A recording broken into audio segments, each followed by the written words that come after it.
Hello दोस्तों, कैसे हैं? पिछले वीडियो में आप लोगों ने 7वां प्रश्न को सोल्व करना सीखे थे। इस वीडियो में 8वां प्रश्न को सोल्व करना सीखेंगे। चलिए वीडियो को शुरू करते हैं।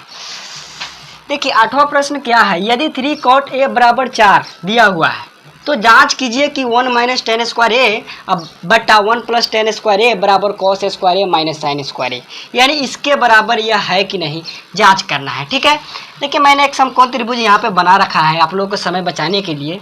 अब देखिए ये ऐसा तो बनाने आता होगा, इसमें क्या दिक्कत है, इसमें कुछ करना तो है नहीं। ठीक है, अब देखिए ए बी सी ले लेते हैं। चलिए इसको ए ले लेते हैं। इस देखिए ये तो कौन बी समकोण हो गया, परफेक्ट हो गया। समकोण त्रिभुज में एक कोण तो 90 डिग्री फिक्स रहता है, तभी तो समकोण त्रिभुज कहलाएगा। उसके सामने वाली भुजा, इसके सामने वाली भुजा कर्ण, ये भी फिक्स रहती है। बचा दो कोण की, तो आप जिस कोण को लेंगे उसके सामने वाला भुजा लंब कहलाती है। ठीक है, जैसे में चलिए अब इसको ले लेते हैं ए।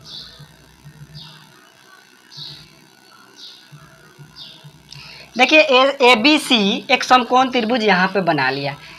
चलिए अब यहाँ पे क्या कह रहा है, 3 cot a बराबर 4 दिया हुआ है। देखिए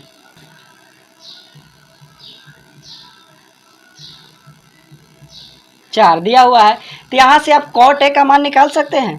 ठीक है, इसको ऐसे भी लिख सकते हैं 3 इंटू cot a बराबर 4। ठीक है, तो यहाँ से cot निकालेंगे एक, cot a बराबर, तो यह गुना में है तो यहाँ आके क्या हो जाएगा, भाग में आ जाएगा।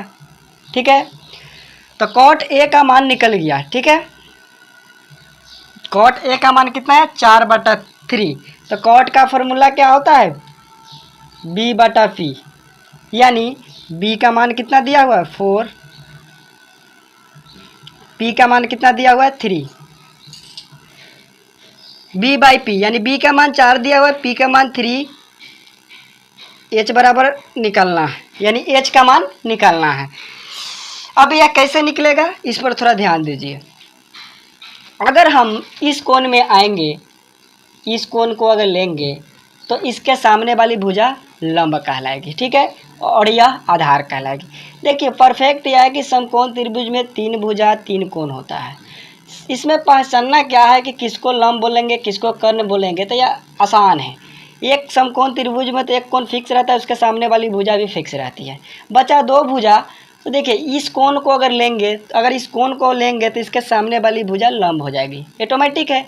तो यह भुजा क्या हो जाएगी, जब यह कर्ण हो गया या लंब हो गया तो यह आधार न बचेगी।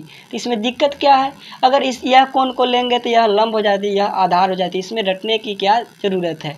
ठीक है, तो ये चीज़ समझ में आ गया होगा। इस कोण में हम आएंगे, ठीक है, तो यह भुजा लंब हो जाएगी, यह वाला भुजा। ठीक है, तो लंब देखिए, लंब क्या है यहाँ पर p, तो p का मान कितना दिया हुआ है 3। ठीक है, अब देखिए यह लंब हो गया और आधार कितना है, यह b का मतलब क्या होता है, बेस, यानी इस भुजा की लंबाई कितना दिया हुआ 4। अब देखिए निकालना क्या है, इस भुजा का मान निकालना है। ठीक है, इस भुजा का मान निकालना है।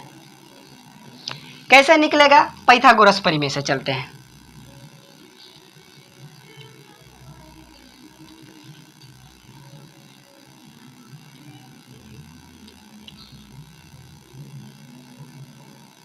क्या होता है पाइथागोरस प्रमेय, एच स्क्वायर बराबर P square plus B square, यही ना होता है। अब देखिए एच का मान कितना दिया हुआ है, एच तो का मान तो दिया नहीं है, एच का मान निकलना है। ठीक है, तो एच स्क्वायर बराबर पी का मान कितना दिया हुआ, देखिए पी का मान 3 प्लस बी का मान कितना है 4, तो 4 बी के स्थान पर रख देंगे। ठीक है, एच स्क्वायर बराबर 3 का स्क्वायर कितना हो जाएगा, 3 इंटू 3 9, तो आप 9 रख दीजिए, प्लस 4 का स्क्वायर कितना हो जाएगा, 4 इंटू 4 16।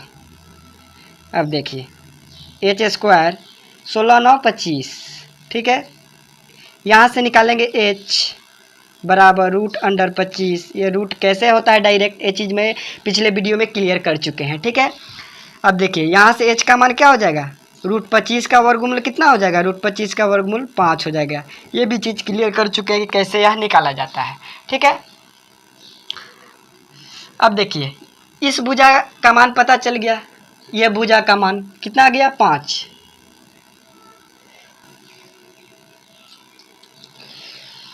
5 पता चल गया। यानी देखिए यह भुजा का मान पता चल गया, यह भुजा का मान पता चल गया और यह भुजा का मान पता चल गया। अब निकलना है हम लोग का क्या, जांच करना है। तो इसको ले लेते हैं, लेफ्ट हैंड साइड वाले को ले लेते हैं। इसको लिख देंगे, यह LHS हो जाएगा, यह RHS हो जाएगा, यानी लेफ्ट हैंड साइड और यह राइट हैंड साइड। ठीक है, लेफ्ट हैंड साइड और यह राइट हैंड साइड। अब चलिए लेफ्ट हैंड साइड वाले को ले लेते हैं, LHS ले लीजिए। LHS क्या हो जाएगा, 1 माइनस 10 स्क्वायर A अब बटा 1 प्लस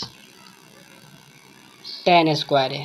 ठीक है, अब देखिए 1 माइनस 10 का क्या होता है मान, 10 का क्या बताए थे, 10 बराबर क्या होता है P/B, यही ना है। तो 10 A के स्थान पर रख देंगे क्या, P/B का स्क्वायर। ठीक है, अब बटा 1 प्लस सेम वही 10A का मान P/B, तो P/B का स्क्वायर। अब देखिए 1 माइनस P का मान कितना दिया हुआ है, ध्यान से देखिए, कोण का सामने वाला भुजा यही ना होगा लंब, यानी P का मान कितना हो जाएगा, P का मान 3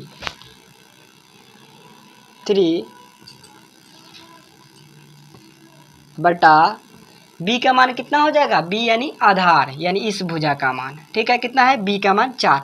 आप यहाँ डायरेक्ट देखेंगे नहीं फिर भी काम चलेगा।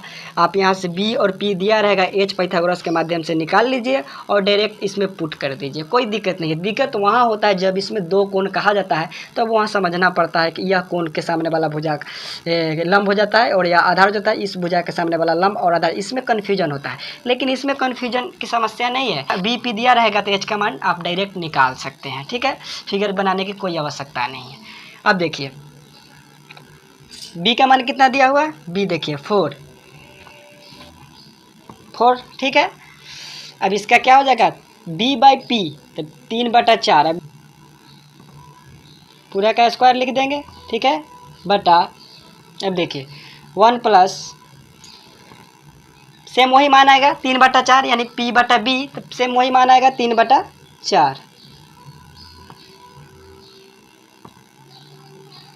अब देखिए इसको हल करेंगे तो कितना हो जाएगा, 1 माइनस 3 ये दिया है ना, 3/4 का स्क्वायर कम आप ऐसे भी लिखकर हल कर सकते हैं, 3 का स्क्वायर बटा 4 का स्क्वायर। ठीक है, यानी ऐसे भी लिख सकते हैं। ठीक है, आप क्या है यहाँ से डायरेक्ट गुना कर सकते हैं, 3 का स्क्वायर यानी 3 × 3 कितना हो जाएगा 9, तो 9 लिख दीजिए बटा 4 का स्क्वायर कितना हो जाएगा, 4 × 4 16।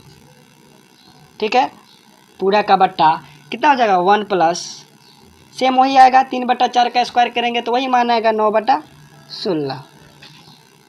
ये हो गया। अब क्या करना है, अब देखिए इसका एलसीएम लेंगे, यहाँ पे कुछ नहीं है तो 1 लिख सकते हैं, इसके बटा में कुछ नहीं तो 1 लिख सकते हैं। देखिए 1 से उस 1 में भाग देंगे तो 1 ही मिलेगा, इसलिए लिखने में कोई दिक्कत नहीं है, इसको भी लिख सकते हैं। अब इसको यहाँ लाते हैं, देखिए कितना है 1/1 माइनस 9/16 पूरा का बट्टा है कितना है 1/1 प्लस 9/16, यही ना है। अब देखिए इसको थोड़ा समझिए ध्यान से, 16 और 1 का एलसीएम लेंगे तो कितना होगा, 16 होगा। तो जब 16 आ जाएगा इसका एलसीएम लिख, एलसीएम 16 आ गया। अब देखिए इस 1 से इस 16 में भाग देंगे तो कितने दामे कटेगा, 16 दामे कटेगा। तो जो भागफल आया 16, इसमें 1 से गुना करेंगे तो कितना आ जाएगा, 16 × 1 यानी 16। ठीक है, तो इसका मान कितना आ जाएगा 16 माइनस फिर 16 में 16 से इसमें भाग देंगे तो कितने दामे कटेगा, 1 दामे कटेगा। तो जो भागफल आएगा उसी से हम उस भागफल से 9 में गुना कर देंगे तो कितना हो जाएगा, 9 × 1 यानी 9, तो यहाँ पे लिख दीजिए 9। ठीक है, अब ये हो गया। अब देखिए अब इसका बट्टा पूरा का बट्टा हो जाएगा 16 माइनस 9/16, इस पूरे का बट्टा यह हो गया। ठीक है, अब इसमें आते हैं, फिर 16 और 1 का एलसीएम लेंगे तो कितना हो जाएगा, 16। ठीक है, अब देखिए फिर वही चीज़ इसमें भी करना है, क्या इससे इसमें भाग देंगे तो 16 दामे कटेगा, 1 से गुना करेंगे तो कितना हो जाएगा 16 प्लस इससे भाग देंगे तो 1 दामे कटेगा, 9 में गुना करेंगे तो 9। सेम जो इस चीज़ को किए थे पहले वाले को, सेम इसी को भी वैसा ही करना है। ठीक है, अब देखिए 16 में से 9 गया तो कितना होगा, 16 में से 9 जाएगा तो कितना बचेगा 7/16। ये पूरे का बट्टा है। ठीक है, 16 और 9 जोड़ेंगे तो कितना हो जाएगा 25/16। अब देखिए इसको आप ऐसे लिख सकते हैं 7/16। ये देखिए ये जो रेखा दिखाई दे रहा है ना, ये भाग है, यानी पूरे का भाग है। जब इसको हम गुना में लिखेंगे ना, जब इसको ये भाग है ना, जब इसको हम गुना में लिखेंगे, गुना का चिन्ह देंगे तो यह क्या हो जाएगा पलट जाएगा, यानी 25/16 है तो यह क्या हो जाएगा 16/25, यानी पलट जाएगा। ठीक है, तो क्या हो जाएगा 16/25 लिख सकते हैं। अब देखिए 16 से 16 कट जाएगा, क्या बचेगा 7/25। ठीक है, ये आया LHS लेने पर 7/25। ठीक है, अब चलिए RHS लेते हैं। यह मान आया LHS लेने पर 7/25। अब RHS लेते हैं। RHS क्या है, cos square A minus sine square A। ठीक है, cos का क्या होता है B/H, लिख दीजिए B/H का स्क्वायर, माइनस साइन का क्या होता है P/H का स्क्वायर। ठीक है, अब देखिए b का मान कितना दिया हुआ है, b का मान 4 है, 4 रख दीजिए। h का मान कितना है, h का मान 5 का स्क्वायर, माइनस p का मान कितना दिया हुआ है 3, h का मान कितना दिया हुआ है 5 स्क्वायर। ठीक है, अब देखिए 4/5 का स्क्वायर है, इसको थोड़ा यहाँ 4/5 का स्क्वायर है, यानी आप इसको ऐसे भी लिख सकते हैं 4/5 इंटू 4/5। कोई दिक्कत, 4 में 4 से गुना करेंगे तो 16, 5×5 25। कितना आया 4/5 का मान 16/25, 16/25 या 4 चौका 16, 5×5 25। ठीक है, अब देखिए माइनस सेम वैसा ही करना है, 3/3 9/5 5×5 25। अब देखिए यह दो भिन्न है। ठीक है, दोनों भिन्न का इस वाले भिन्न का हर और इस वाले भिन्न का हर क्या है समान है, यानी एक जैसा है, तो एलसीएम क्या होगा वही होगा 25 ही होगा। ठीक है, तो 25 में 25 से भाग देंगे तो 1 दामे कटेगा, 16 में 1 दा से गुना करेंगे तो क्या होगा 16 ही मिलेगा, माइनस सेम वैसे ही। अब देखिए 16 में से 9 गया तो क्या होगा 7/25। अब कितना आया, अब थोड़ा ध्यान दीजिए, LHS 7/25, RHS 7/25, यानी मान बराबर आ रहा है कि नहीं, इसलिए हम कह सकते हैं LHS बराबर RHS प्रूव्ड है। इसका मान इसके मान के बराबर है। 8वां प्रश्न तो क्लियर हो गया, अब 9वां प्रश्न की ओर चलते हैं।